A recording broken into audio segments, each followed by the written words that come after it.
Hello everyone, I'm Robert Hisee. Most of you will know me, but for you that don't, I'm the UK's #1 unconscious mind therapist. And welcome to the Mindcat podcast. Yeah, and thanks for coming on, Tommy. Really appreciate it, mate. We're right looking forward to this one. My pleasure, mate. My pleasure. Really looking forward to it. And I've been following your story over the years and that, mate. And seems like you're from a working class estate like myself, off a council estate, that right? Yeah, man. Dyslexic like me. And I love it, mate. I love it. Dyslexic, but never actually had the test to tell me that I am. Yeah, but you know what I mean. It could be dyspraxic, dyslexic. I'm gonna say, mate. I mean, I can read a page to someone, but I ain't got a clue what I fucking read. Yeah. You know what I mean? Unless I'm interested. If I'm interested in it, I can sort of take a bit in. You know. You know what? It interested me what you said the other day when you were talking to Dean. That's how I got on it. Yeah. I see the gaffer on here. And I was listening to what you said, and you said something about you can read stuff you're interested in. And for me, I remember years ago, even when I was in school, I had trouble with everything, reading and all that. And my old man come in school once and said, "You've got to give him something he's interested into, and he'll fly with it." And at the time, I was interested in motorbikes, so they give me a project on motorbikes, and I flew through it. Yeah. But apart from that, mate, if you give me a book to read, you've got no chance. Was you like this as well, Tom? Like with me, if sometimes in school I wanted to do well, like I thought I got a slap off my old man at a shit school report. I think, right, I'm knuckling it down this year. I'll get in there. I'll try to learn. They'll be talking to me, but I ain't got. They'll sit and speak to the teacher, talk about something. I'll be listening, really trying to learn. And then when they finish speaking, they go, "What did I just say?" And I ain't got a fucking clue. I don't remember a word of it. And you know what? I'm trying to learn, but I couldn't physically take it in. Funny enough, I failed everything in school. I didn't get one GCSE, but I done well in history. I passed history. I don't know if the teacher passed me because she liked me. But funny enough, I got right into like the World War II and all that. Yeah. And when I got into it, I done all right. I only got a C, but that was the only pass I got in school. Was that? Well, do you know what? Do you know what it is? It's if you got to new studies have proven over the brain scans have shown over the last about 5 years now. If you're dyslexic or you're dyspraxic, one of the two, you have ADHD. Like you can't have one without another. So there's loads of people out there who's got dyslexia who don't understand they've got ADHD or dyspraxic, and there's a lot of people that's the other way around as well. So and when it comes down to it, there's different levels of ADHD, but it's more like ADD as we get older. But it means and what they say is the bollocks thing that they talk about is if people have got ADHD, they say they can't focus, and this is where I think what grabbed your attention, because we can't focus on anything we're not interested in. So anyone who's got kids out there listening in, yeah, or brothers, or if you've got ADHD or dyslexic, when they tell you can't focus, it's a load of bollocks. Don't let them tell you that. It just means you can't conform. You can't focus on what they tell you to focus on. Yeah, you have to have a passion for something. You have to enjoy something. So it don't mean you can't focus. It means that actually what it proves is we hyper-focus. So we can't focus on hardly anything we're not interested in. But when we find something we love, we hyper-focus. We become fucking obsessed. Yeah, obsessed. Like, I can play like the guitar like Jimi Hendrix and Eric Clapton. Do you know what I mean? I play golf in single figures. I beat therapists around the world and fucking let's go at 14. So it's always the way, isn't it? Yeah, I'm obsessed, and that's why I'm so interested in you, Tom. Because when I've heard you speaking over time in your interviews and some of your videos I've watched, I couldn't wait that when you was coming on, I was buzzing because I like to, first of all, welcome you on and go excited talking about it. I want to get straight into it. Do you know what I mean? Yeah. So where to start with it is, first of all, happy VE Day, mate. Do you know what? It was good actually. All the neighbours come out in the street and that. It's the first time I met some of them. It was lovely. Yeah. I know we're down the street, everyone's waving at each other. One minute it's like a zombie effect, everyone's shoulders up against you. Exactly. No one's out there nut on the Prosecco now, isn't it? Yeah, they're going to be But I'm like, I'm on the water, son. But so Tom, let's go. How did you get into town? Let's go back to the reality, because I love to hear the story from the beginning, from coming out of school even. I mean, what year did you finish school? Did you do a lot? Did you tough it to the end of school? Yeah, I've done a lot. I got moved to Essex late in my school year, just as I was about to finish. I had to move school and go to a school in Essex. I went to school in Archway, North London, and I got moved out to Romford when I was younger, and it was quite tough, moving, trying to fit in, and then try and get on with school at the same time, if you know what I mean. Yeah. But I loved it because I was an entrepreneur in school. Like when it comes to whatever it was, fags, like drinks, anything. I loved it. School was the Yeah. bollocks for me. I loved every minute of it. And then I left school and I've become an architect. I went to be an architect. I work in Canary Wharf because my brother's a quantity surveyor. My mum wanted me to try what he's doing because my brother's really academic. I tried that for a few months. I had to go to college and do it. As soon as I got to the algebra, I failed. So I lasted about 5-6 months doing that. So I left that and then got into a bit of whatever. Then I started doing a bit of labouring up the West End for a friend. And then I enrolled myself into college and then become a carpenter. And then it just was nothing I've ever done has been enough for me. Yeah. So I'm talking like 19, 20. I'm on decent money from being a carpenter, but it was never enough. I was building houses for billionaires up the West End, and it used to make me ill watching them get out of Maybachs and Rolls Royces, and I'd be there in work boots. And it was just saying, kid me, I loved doing what I'd done. It was the best time of my life, really, work on a building site. I loved every minute of it, but I always wanted more. And my head overtime. So what I was doing was I left that and I was going to move to Spain and just go and try and crack something in Mallorca. Left there, didn't end up going because something happened. And then and I was contacted by the show. I said no a few times because I weren't from Essex. I just didn't feel like it was my thing.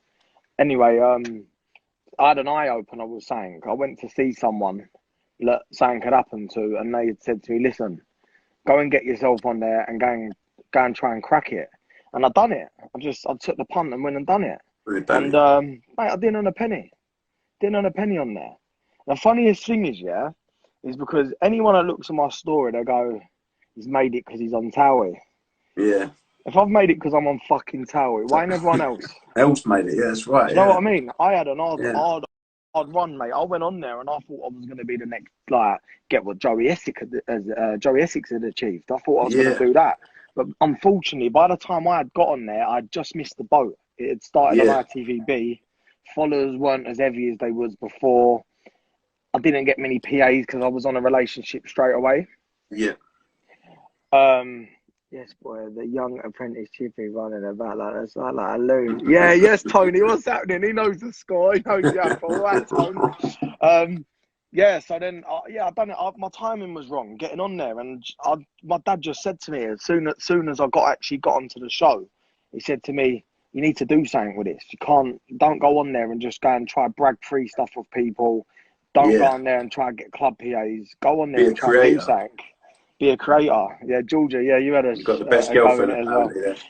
And mate, funny enough, I started Mallet when I was on the show and I was filming 7 days a week at the time. I was earning fuck all. I was filming 7 days a week and I fucking hell, someone's having a proper party. They got a microphone a lot. And I just done a photo shoot one day and wore a pair of trainers and they was about 500 quid. And at the time, I didn't have the readies to get them. And it just made me feel like when I was a bit younger and I used to see kids from Essex down my caravan, flashiest gear. And from where we was from, we had lovely things, don't get me wrong. But we weren't like that sort of thing. We was like a different end to them. And it made me feel like that again. And I was like 21 at the time. And I was like, fuck this. So I went home one night and I drew a pair of shoes and I sent them to a geezer that I'd funny enough met the week before in 195. Don't know if it's still there now. Through a friend. And he told me that he worked doing fabrics in somewhere in Europe. I ain't going to say where it is. Yeah, people trying to hit me up, try and find out where my factories are. And I just reached out to him and said, do you reckon you can make these? And he made them and they come out really good. And I just took the punt with it. I ordered like 50 pairs of them.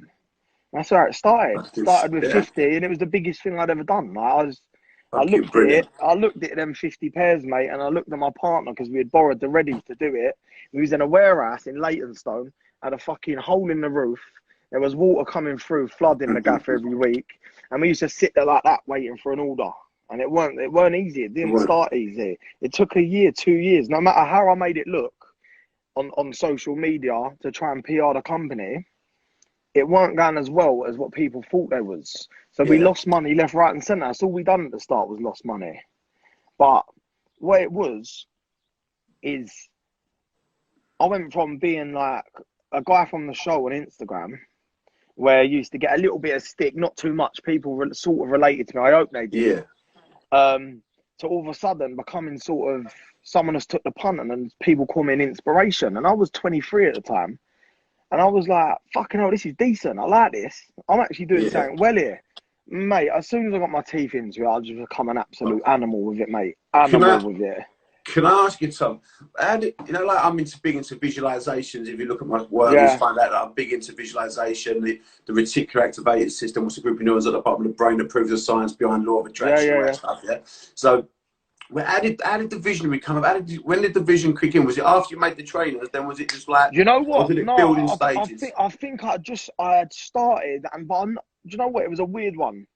I always knew, always, no matter what I went through and what I see growing up, I always knew that I would have it off. There was nothing in my head telling me that I couldn't. No matter of not being able to read and all that, I just knew I was going to get it. And what was it? I was in the gym once, and a guy come up to me, and I'd seen him around, but he had lost about 10 stone. This guy, he looked fit as a fiddle. He showed me a picture of him. He was a big guy, and he went to me, I got an energy off you, yeah, that I can't take my head off of. And every time I see you, it's mad. So he bought me in a book. It was The Secret.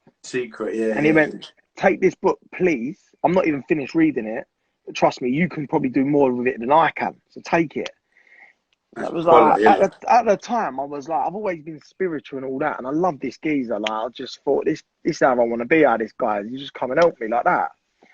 So I took the book. It took me a year to read it.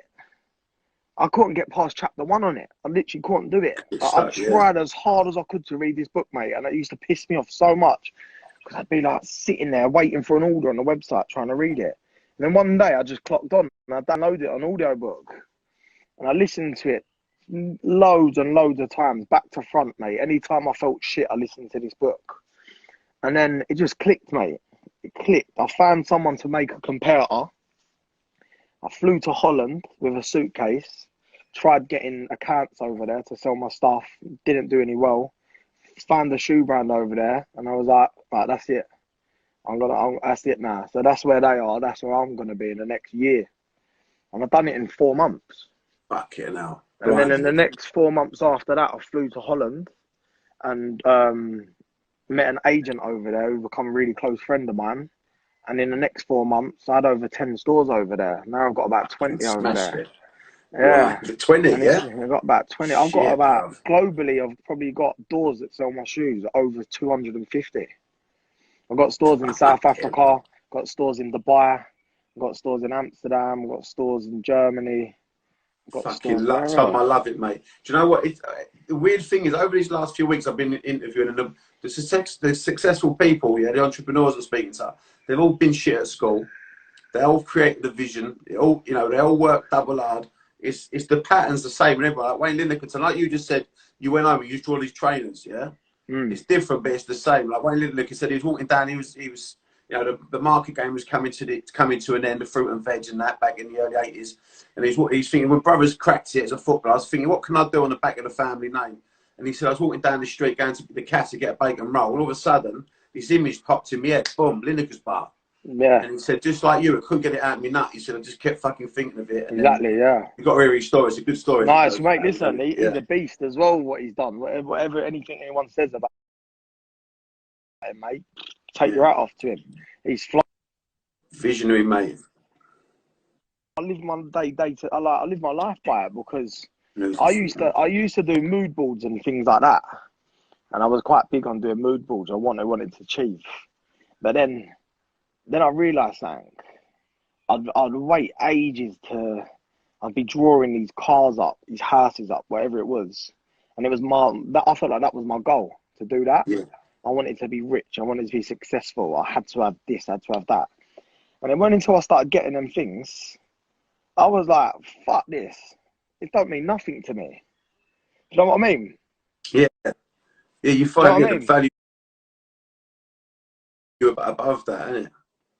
Can you definitely, bro? Can you hear me, Tom? Signal's going. Guys, I've just turned the comments off for a minute because the internet's bad. It might. You could, yeah, your connection's all blurry, bro. It's a bit blurry and the sound's cracking on and off.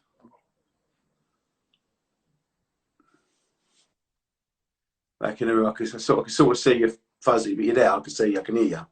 That's all right. As long as we can hear you, mate. Yeah, I can hear you, bro. I don't think it's making a difference if I put them on or off. I can see you. Yeah, I can see you, but it's blurry. So I can hear you now. That's better. Okay. Is that better, mate? Yeah, I can hear you. Everyone comes on this time of night, don't they? Everyone's blowing out lives now. Do you know what I mean? Everywhere. That's what it is. It's in there. Just freezes up. But yeah, so the visionary's the one, mate. You've got to, like, that's a big thing for me. It's just non-stop, just on to the next thing. I'm not satisfied with anything. So I had to stop with the cars. I love that. I had to stop with the cars. This is a good thing. I don't wear watches. I aspired to have a big gold watch, sorry. And it's like, at the time, I was like, let's get this. And then towards the end of it, I was like, fuck this, mate. I don't even want to wear it.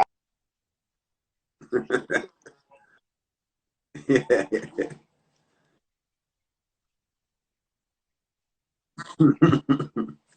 You know, it's quality, Tom.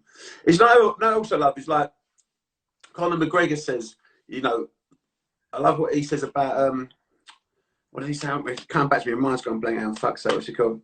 There's no such thing as talent. There's only obsession. I love that quote. The person more obsessed with what he does becomes the best at what he does. Do you know what? And I got put off by them sort of sayings years ago, but I'm back on it. But I was like, I sort of started adding it up in my head, and I was like, hold on, if you're a shit when you listen to you, you can hear that talking. You like, I've watched some of your interviews and stuff. You can hear the language in there. I don't think you mean to do it, but when you listen to you, if you've got that ear, you talk exactly like it. You know what I mean? And the other thing is, I loved it. You got to tell me about you. Fucking, he's wore your trainers. Yeah. He's got your shoes, isn't he? McGregor's got them. Who, McGregor? He's got them, innit? I see a picture, and I heard you said that I knew he was going to have them. I see you on some program saying I knew McGregor was going to my trainers. I knew it. I remember. Tell us about that. You know that blew me away. I love that one. We've had quite a lot of big names wearing our stuff for a while, and them Poochie ones are sick though. Oh yeah, the Poochie ones. That was a big visionary thing, you know. Yeah. That was crazy. How I done that. I done that at the end of summer last year, and I was sitting there listening to the radio at my house, and a Biggie song come up, and I heard him say Coogee, and I just started sketching. Out, I just started sketching and drawing Coogee on this trainer, like a madman. I didn't know anyone in Coogee. I had no idea, mate. I just knew that it was an expensive brand, and I've always loved it, but it was too expensive. It's 700 quid jumpers. Yeah, and I'd done this shoe, and I put it on Instagram, and my pal messaged me and went, mate, I'm in New York with a geezer that owns Coogee. Shut up. Yeah, come over and meet us. Fuck yeah. That's what they say. It comes to you, doesn't it? It comes to you. Yeah, good friend of mine who was like, he's active, this geezer, and he's helped me a lot, and I've helped him a lot with certain things. He's probably helped me a bit more than I've helped him, he'll say, if he was watching this. And he said that, and the next thing, you know, I was in the Empire State Building, mate, on the fucking top floor of Coogee. I was at New York Fashion Week, and I turned the shoe around in about 2 months, and then I sold them out in 3 minutes. Shut up, seriously? 3 minutes, mate, it's gone, yeah. I got one pair for myself. They gone now then? Is that what they like? Yeah, but you know what? Yeah, limited edition, yeah, it was a one-off. But you know what? See when that happened, the mad thing is when I was selling out that collab, which I was on for ages and I was thinking about who I could collab with next. Instead of just absorbing what I was doing and what I'd achieved with that, I was another picture. Yeah, I was thinking, fuck this, where we go next with this then? We've done this, let's go. Who we collabing with next?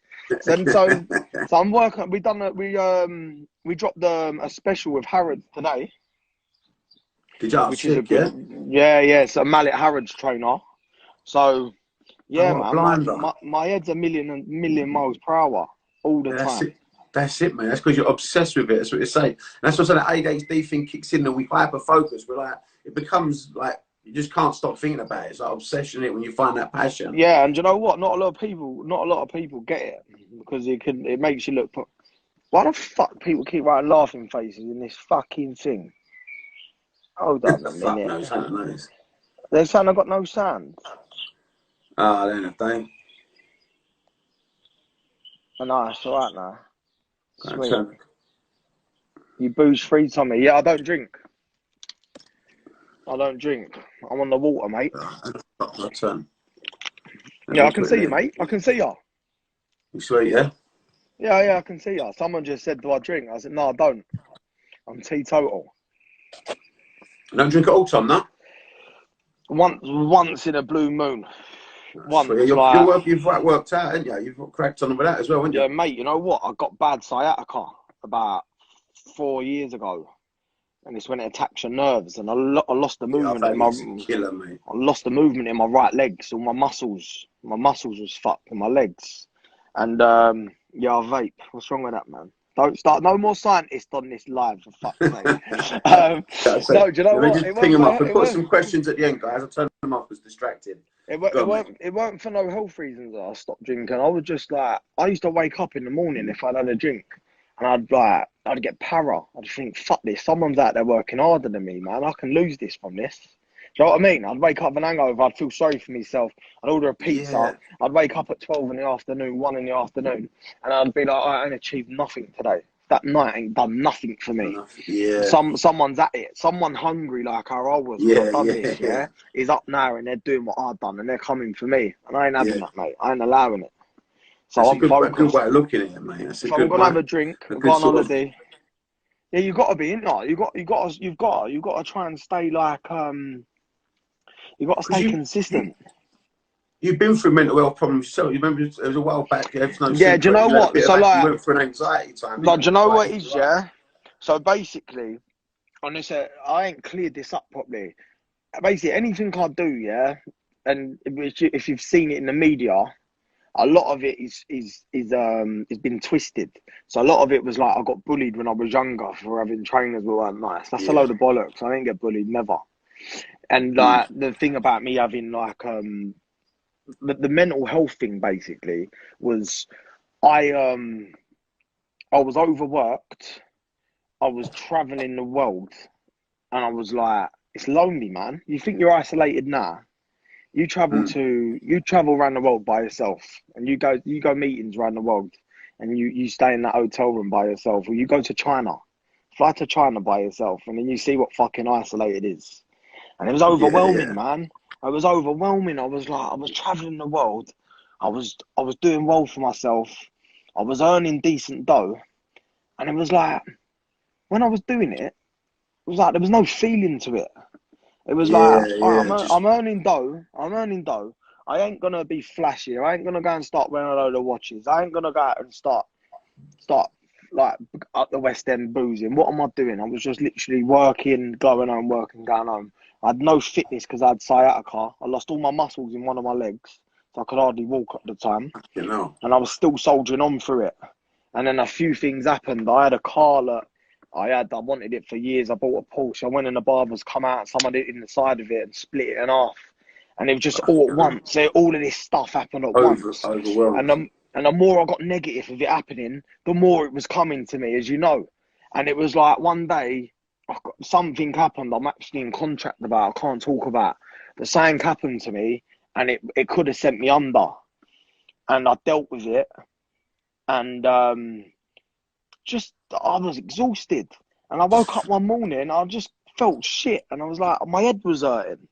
And I was like, I think I'm having a stroke. So I rang my old man. I said, Dad, you've got to take me to the hospital. I'm in bits here, badly. I went there, they said it's stress. And then from there, mate, it was like getting up in the morning sometimes for a week was hard, man. Hard. It was like everything becomes it's a blur, man. Everything's a blur. Anything can set you off.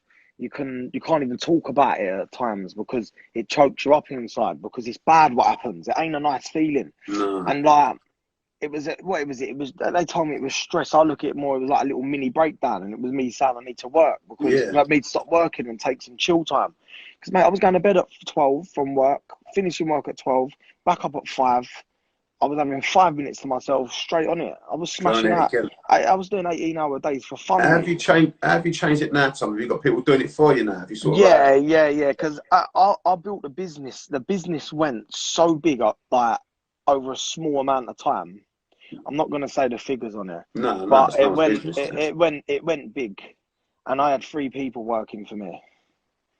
3 people, mate. It was me, my partner, and a few other people, and it was like, fuck, you know. Sometimes I could do a 24-hour work day, no problem.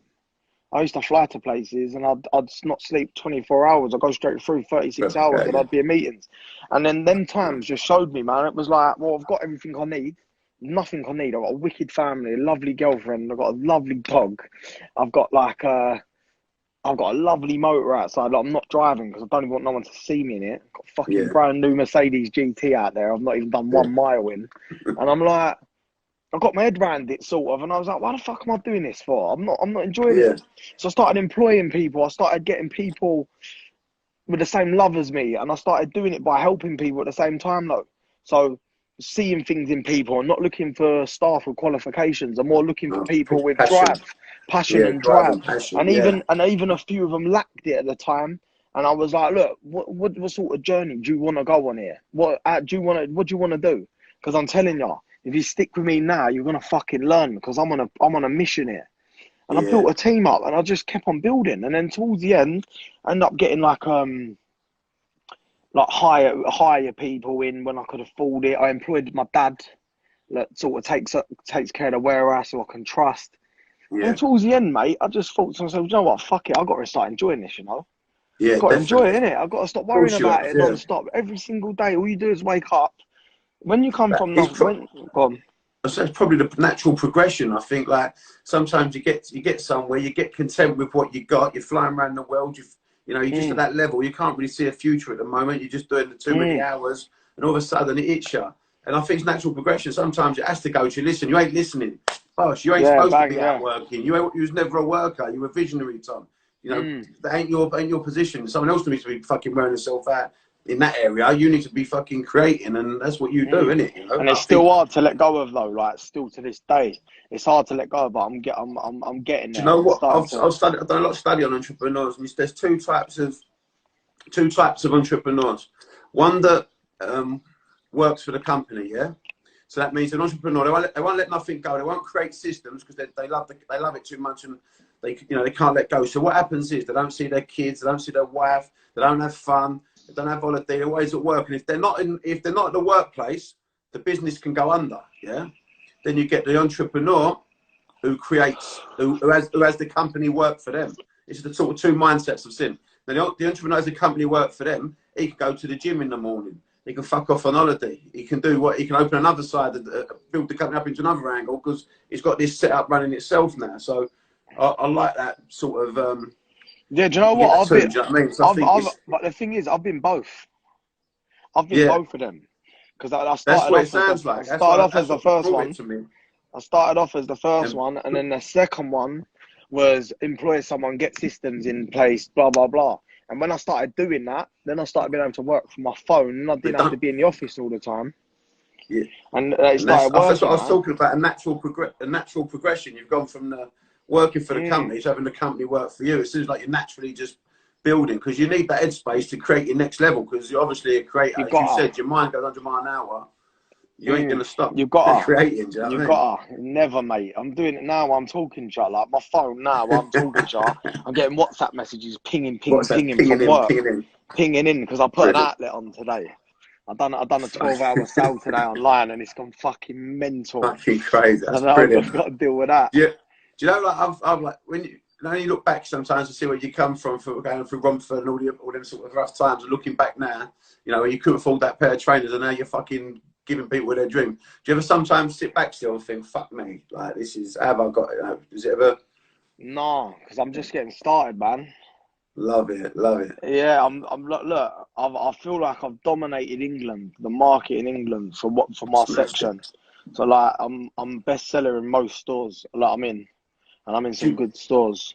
Do you learn a lot from Europe as well? Because I used to work for the Germans about 5 years, and they're so systematized. Everything out of I Europe so learn a lot from systematized. Amsterdam. I learn a lot from Amsterdam. Yeah, Holland they're was very similar. They're very Holland was similar the in the way spot they for work. me. But I can't be taught. I can't be taught. I can take note on what someone's doing, but I struggle to be taught, because I look at it like, if he's gonna teach me how to do it, yeah, why ain't he already fucking done it by now? That's right. Yeah, I need my way of doing it. yeah. And that's I why. mean, do you watch and like see what they're doing right, and take the best bit sort of thing? You watch what others are doing, other companies, and Yeah, I suppose so. But then now I feel like in England, I'm sort of in my own lane. I dictate what I'm doing that's it. myself. Do you know what I mean? Like, I decide what we're doing, and I try not to. Where I'm at top in a lot of stores, there's no one really me to look round at, really, unless I go to There ain't none. Selfridges and the Harrods and look at Gucci. But Yeah. then we're in a different league to each other. They're a 600 to 800 quid, and I'm below 200. Yeah, But there yeah. ain't many people at my price point Who that can best quality. maintaining that place with what I do.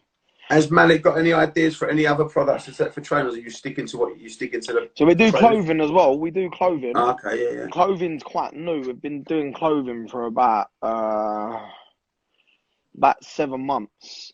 But I'm doing something new. I've realised I'm about to drop something, and I realised Yeah, 2 days ago, and it's nearly done.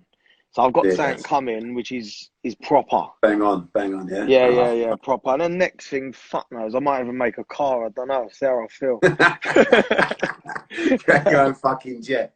So listen, everyone listen at home, yeah. I hope you're getting the gist of what we're going through about visualizations, yeah. So let me just give you a little idea of how this works. If you look at creative people and successful people, you'll find that everything gets made twice, yeah. Anything that you do is get made twice. It gets first made as a thought inside the mind, then it gets created outside here in reality. So if you're sitting in your garden like Tom, if you're sitting in your front room or your kitchen, look around the room now, and I'll play a little game with you, right? See if you can find me anything that never come from nature and the earth in its original form, yes? Except for what comes from nature and the earth in its original form. See if you can find me anything, any object, anything you're sitting on, you're wearing, anything you're looking at, that never started as a thought first in a human's brain. See if you can find me one thing now, except what comes from nature and the earth in its original form. So, like, there ain't a fucking wallpaper tree. There's not a guitar Don't tree. listen to his game, because there's not a thing that ain't. There ain't, that's it. There's not a thing that ain't. Except for like, you know, inside and outside of every building in England, New York, there's nothing. Yeah, everything started as a thought. So anyone at home listening, the idea of what I want you to get from this is that everything gets made twice. You have to first see it inside your mind on a consistent basis. Yeah, like we talked about obsession earlier. You have to obsess with that end goal. Don't worry about how you're going to get there too much. Like Tommy said at the beginning, he said, I knew I was going to have it. I knew I was going to crack it. He didn't know what the fuck he wanted to crack it, but he knew he was. So it was just a matter of his mind working out where it was going to go. And anyone else that wants to get into this a little bit more, there's a part of the brain called the reticular activating system. It's a group of neurons at the bottom of the brain that work as a filtering system, which works in alignment with the law of attraction. It's only discovered 6 years ago, and it proves to me what all you guys are doing, talking about anxiety, talking about mental health and focusing on the problem. You're creating fucking more of it. Get on your chat rooms. Oh, I've got anxiety, I've got anxiety. Yeah. You're setting your filter to find you proof and evidence you have anxiety. So you have to sort of see yourself being well, see yourself being happy, see yourself being successful. So get online, look at the reticular activating system. So that's a group of neurons at the bottom of the brain, works a filtering system. Do you know, like if you bought a car, everywhere you go, you see that black car. If your girlfriend's pregnant, all of a sudden you see pregnant women and fucking babies everywhere. Your mum will go, there's something in the water. I see Mary earlier, her kids aren't sisters, they're twins or something, yeah? So it's that sort of thing. That's your RES system. But it works what you focus on. So if you're focusing on what you want, it's working. And if you're focusing on what you don't want, like your problems all the time, it's starting to, it will fucking generate more of them for you. So it's more about focusing on what you want, not what you don't want. Not coming away from your problems, going towards your goals. So get fucking visualizing, you know what I mean? The problem is as well, yeah, is I'll try and say this to a lot of people, like younger kids, and they'll go, like, well, I can't do that. I can't get positive. I ain't got that, mate. Everyone's got it. You just don't know yet. You don't know yet. Like, you got to change the record. You got you have to to change change it. Like, fucking hell, man. You know, have you ever noticed, like, when you meet older people, are always like, they're always moaning. Always like there's Always, certain yeah. older people that are always moaning, yeah. They're always the ones that look a bit slumped, old, and all that. You know when you meet like a happy older fella that's Yeah, just yeah. like he just don't really care, he don't take himself too serious, always happy, and they look brand new. They It's do. one of them ones you do. You gotta try and remain positive all the Well, like, time. there's an old, I'll do like one-to-one practice. I practice in Ashwell Sports and Country Club, so I do like one-to-ones there. My little practice up in a swimming pool. There's a gym underneath it. There's this old boy Wally in there, so speaking like, he just reminded me of him. He's an absolute belt. He's about 80 odd years old, right? He walked in the changing room. We start by the mate. I go, fucking put it away, Wally. What does it do? He goes, what's the fucking matter with you? He's 86 years old, right? He sits there, all his nuts hanging out. And he goes, oh, what's the matter with you? Put it fucking away, Wally. He goes, anyway, I got talking to him one day, right? I went, well, what makes you so fucking happy? What's the trick, mate? You're 8 odd years old. You're in the gym every day. Like, he's got a little hunchback and that, does squats with a broomstick and all that. I went, what's the trick with you, mate? This sounds happy. And this is gospel what he said to me. He went, do you know what it is, Rob? I won't take their fucking medicine. That was his exact words. When, what are you talking about? Well, we went, well, they want to give you a tablet for your heart, your blood pressure, but it don't go just to your heart or your liver. It goes all round your body. He went, I won't fucking listen to him, Rob. He went, I come in here every day, have a bit of me banana in the morning. He went, and it makes me laugh. He goes, I went down to disco. It was like White Man's Club. Seeing the birds round me now. You know, I get more birds than I'm 20. He goes, like, he's always He's a believer, isn't it? You know what I mean? He's and a it's believer. true. It's what you say. Right. Like, it's the banter. Do you know what I mean? It's Definitely, that 100%. That good vibration. 100%, mate. So what's the plan? So how are you getting on in the moment? So anyways, you suppose you're just still busy, mate. So there's no change for you, really, is it? It's still go. A lot of all my stores are shut, but online's doing really well. Give me a bit of time to reflect on a few things as well. Mate, I've loved it, you know. I've loved it. I've been good as gold. Quality. Been good as gold. I've been calorie counting, cooking for myself, doing a bit of cleaning up. I've got a bit of gym equipment, so I'm doing a bit of training in the morning. And then just riding it out, mate. I ain't been out for 6 weeks, so 7 weeks now. Just been plotted up. I ain't interested. I'm just plotted. It's nice. It's nice to go. It's nice. Do you know what? That's the first time ever I bought a lawnmower and a shed. I've started cutting my grass. Bought a strimmer. Bought a jet wash. I was doing all them little things I would never normally do. They're just normal living things. Normal chores. Like, I'm chatting to my next door neighbour while I'm doing it. It's lovely, mate. It's like I'm really enjoying it. So listen, it's all the madness will come back soon, and I'll be straight back at it. But at the minute, I'm just taking this time just to sort of regroup in my head and realise, look, we can't do nothing. There's nothing we can do. For one, it's fuck all you can do right now, yeah? No matter what anyone tells you, you can't fix this situation, yeah? All you can do is I've got to listen, and I ain't the sort of one that gets told what to do with everything, but you've got to listen to what the government says, yeah? And stay indoors, yeah? Whether you are or not, I ain't judging you. And hopefully get the numbers down and try and save a few older people, and that's it. And I'm all right, mate. I'm plotted up. Lovely. So you got any advice, Tom, for anyone in the future? Got any advice how people can move forward? What's your advice for them? So I'm at home. Got any advice? You know what? My one is at the minute. I'm seeing a lot of people on social media putting pictures up of like inspirational books, like millionaire books, Rich Dad Poor Dad. Yeah, and like, and they're up early, showing everyone they're reading it. Stop fucking showing everyone you're reading your book, yeah? Get off your ass and go and think of something. Practice. Go and put it into practice. Go and write your own story. Do you know what? It's like a trend. It's like, hold on. If I put this on Instagram now, everyone's going to have a look at this and go, he's at it, that geezer. Well, mate, you ain't doing nothing. It's like every reality star actor or actress at the minute become a fitness fucking instructor, aren't they? Mate, like, this is why it's a good time for me, yeah? You know what? I'll tell you that. It's a good time for me because I ain't chasing my tail. I don't give a fuck, mate, if I stay relevant or not. And then my followers go up. I couldn't give two fucks, mate. I don't care how many likes I get on my picture. I don't care how I look. I couldn't give a fuck. And now, when you hit that time in your life, that's when you become dangerous. Yeah, and that's when you can start proper having it. Yeah, because you get away from what other people are doing and caring what people are thinking of you. Like, I don't need to. That's proper tunnel vision, then, isn't it? You're proper zoomed in. I've been training since I've been boxing from when I was 7 until about 15, and then I've been training in the gym since I was 16, and I'm 27 now. It ain't nothing new to me. Well, I've New got to to put on you, Instagram and, like me doing squats and shit like that in my garden. I'm fucking having a laugh. Who wants to see me, my Barbie? I'm like love handles trying to pick a weight up. Just save it. So this time now, it's like you got no excuse really.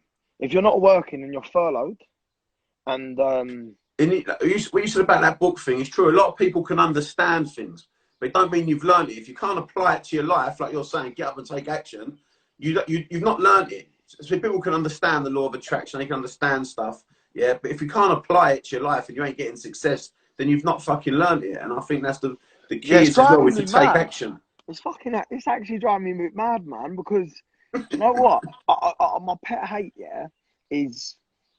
And it's not a good thing because I like to hear people with what they're doing with themselves. I like hearing that. I like people with ambition. I like people with big dreams, yeah? But do you know how many people have come to me with dreams and ambitions, yeah? And how many people have only stuck to it for weeks? How many people have the next biggest thing, yeah? And they're gonna take the world over. 90%, I reckon it's probably. 99.9%, yeah? And understandable. If it's something out of your hands that stops you from achieving it, if a family member gets ill, or if you start suffering with some kind of mental health and you need to focus on yourself, or this virus or whatever, then fine. But I don't like people that do not stop talking about it. They're gonna do this, they're gonna do that, they're gonna do this, they're gonna read these books, they're gonna get these books, mate, and they're gonna put them on Instagram and show everyone they're reading this book, yeah?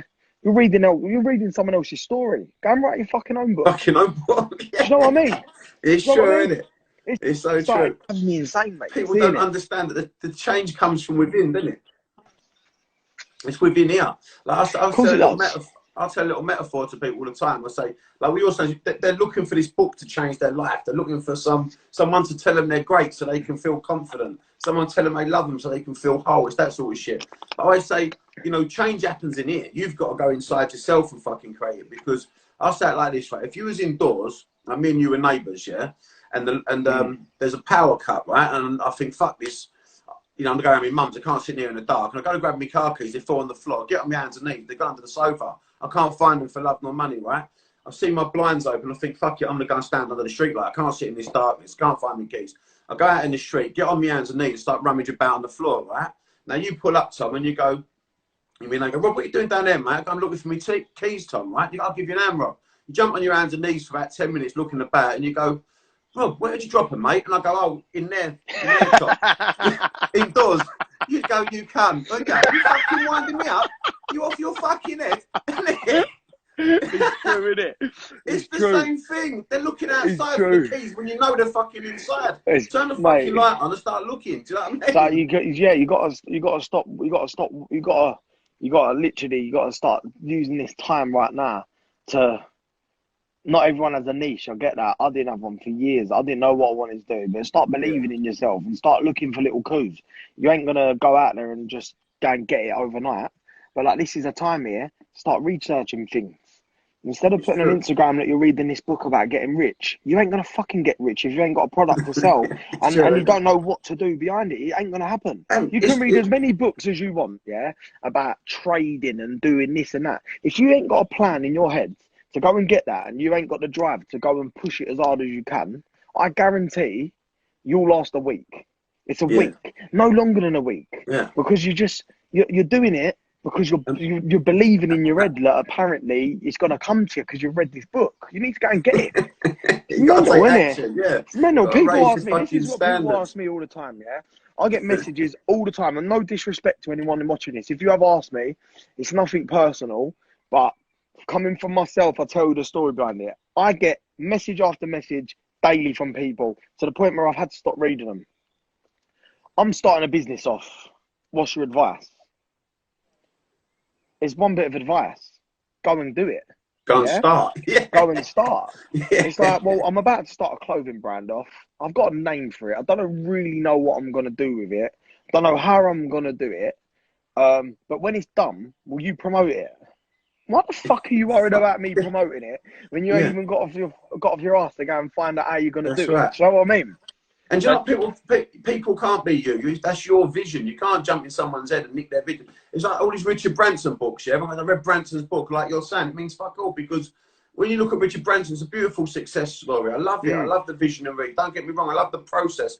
But listen, you can't fucking copy what he actually did with the content, because fucking they were using typewriters back then. Now we've got computers and phones. You know, like technology changes, needs change, must change, transport changes. It's like you can't predict. We can't predict what the next fucking 5 years are going to be like. What products are going to be out there. We never had a fucking iPad as a kid. You know what I mean? I never like. The idea of having a phone or a watch where you can see your face was on Star Trek, bro. That was not a real thing. It was 3210. At the Nokia 3210, and he used to be able to change the colour in the front of it. And nowadays, like, it's fucking crazy. So we can't predict. So, you know, what's in line for the rest of the world in the future? We're never going to know. So school can't really prepare you for it. Do you know what I mean? No. You know, it's just the way it is. But yeah, Tom, I'd like to thank you for your time. And I've gone a bit over. My pleasure, brother. I'll take your time. That was class, Tom. Did you get any questions? Oh, you know, I've shut them down. I've turned them off earlier. We've got switch off from our time. Are you silly? Only silly ones. You still with Georgia? Yeah. Are you got nearly all of your shoes? Let's put the thing on quick. Let's stick some questions on. Any questions, guys? I've just stuck the comments on. Any questions for Tommy? Anything about visualizations moving forward? Anything there? See what comes up, Tom.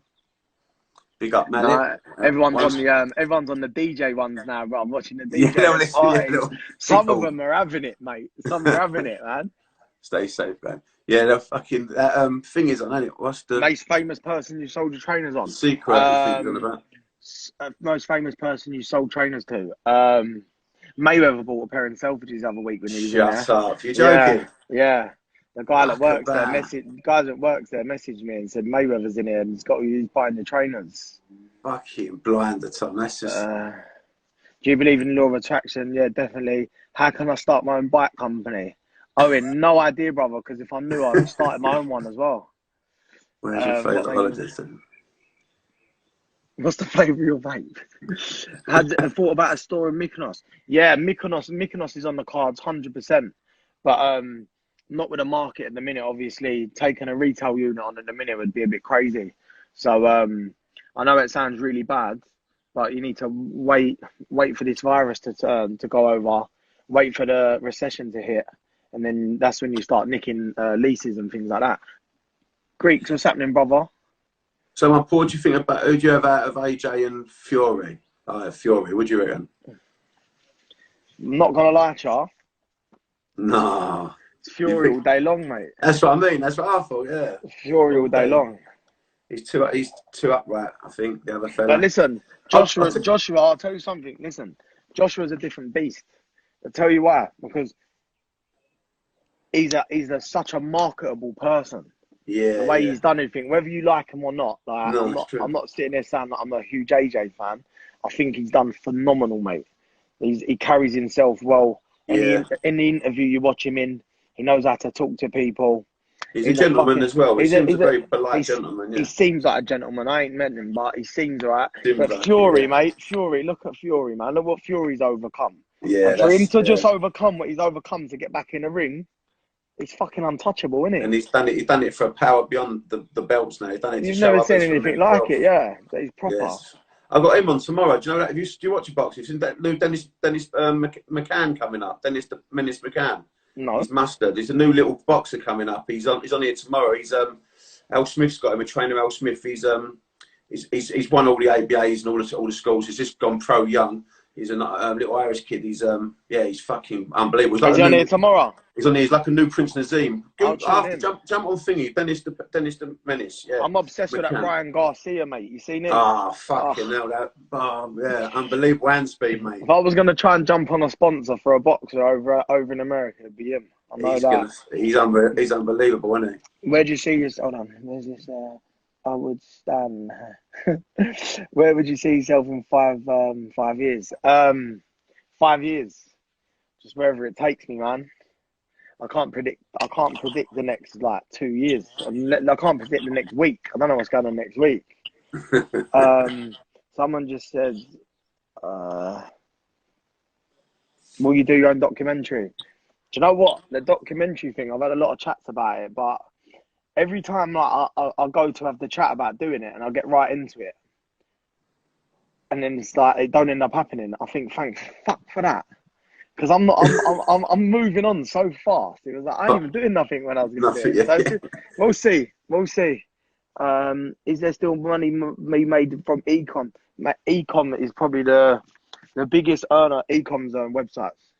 If anyone don't know, e-com's probably the biggest platform. Yeah, of course, because you get full margins on your product, and as long as you you use the right marketing techniques and you give a good service and you have a good product, then of course.